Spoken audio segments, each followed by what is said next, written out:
वजीर आजम नरेंद्र मोदी आज मध्य प्रदेश का दौरा करेंगे। पीएम मोदी मध्य प्रदेश में मुताद्दिद इंतखाबी रैलियों से खिताब करेंगे, वहीं मंदसौर और छतरपुर में अवामी जलसे से खिताब करेंगे। जबकि अमित शाह मध्य प्रदेश में कमलनाथ के गढ़ में इंतखाबी मुहिम में हिस्सा लेंगे। वो कुटनी, छिंदवाड़ा और सेवनी में रोड शो करेंगे। जबकि राहुल गांधी भी एमपी में मौजूद रहेंगे। रायसेन, सेहूर, बधोनी, नसरुल्लागंज में पार्टी उम्मीदवारों के हक में वोट मांगेंगे।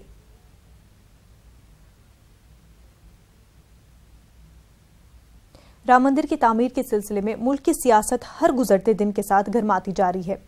दिल्ली में संतों के इजलास के बाद राम मंदिर के लिए माहौल बनाने की कोशिशें तेज हो गई हैं। 24 नवंबर को शिवसेना सरबराह उद्धव ठाकरे अयोध्या पहुंच रहे हैं, जबकि राम मंदिर की तामीर के लिए मुंबई और मजाफात में आज शिवसेना आरती करेगी। जबकि ठाकरे अयोध्या में 24 नवंबर को शाम 5 बजे महाआरती में शामिल होंगे।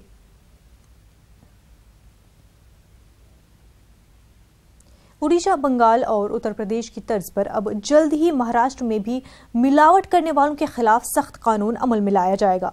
महाराष्ट्र में फूड सप्लाई के वजीर गिरीश बापट ने बताया कि किसी भी चीज में मिलावट पाए जाने पर 6 महीने से उम्र भर तक की कैद और 1000 रुपये जुर्माने की सजा तयन किया गया है।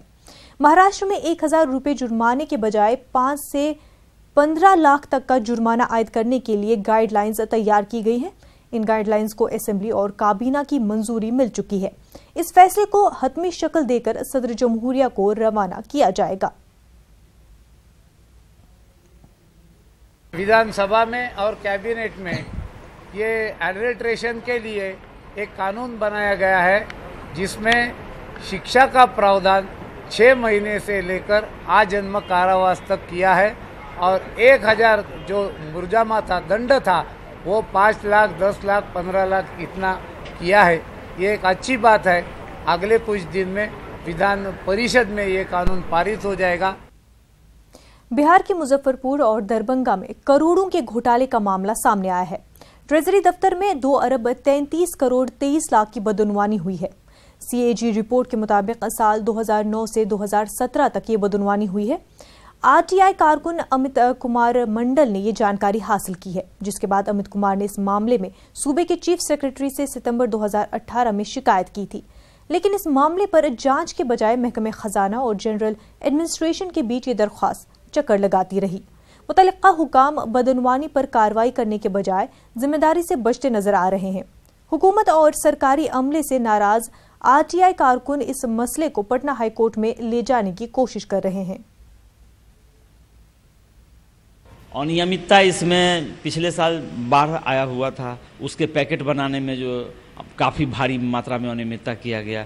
उसके बाद सूद का राशि जो प्राप्त होता है करोड़ों करोड़ में, उसको अविलंब नजारत क्या कहते हैं, इसमें कोषागार में जमा करना है, जिसको इन लोगों ने अपने नजारत के जो ये है अकाउंट है उस सब में जमा करके रखे हुए। ये सब अनियमितता है, जिसको इन लोगों ने अपने नजारत के जो ये है अकाउंट है उस सब में जमा करके रखे हुए। ये सब अनियमितता है। उसके बाद डीसीपी पत्र बहुत दिनों से लंबित है और बहुत भारी मात्रा में लगभग 20 करोड़ से ऊपर का डीसीपी पत्र है। जो आप खर्च कर रहे हैं उसका डीसीपी पत्र भेज नहीं रहे हैं, आप प्राप्त कर रहे हैं और खर्च का डीसीपी पत्र नहीं भेज रहे हैं।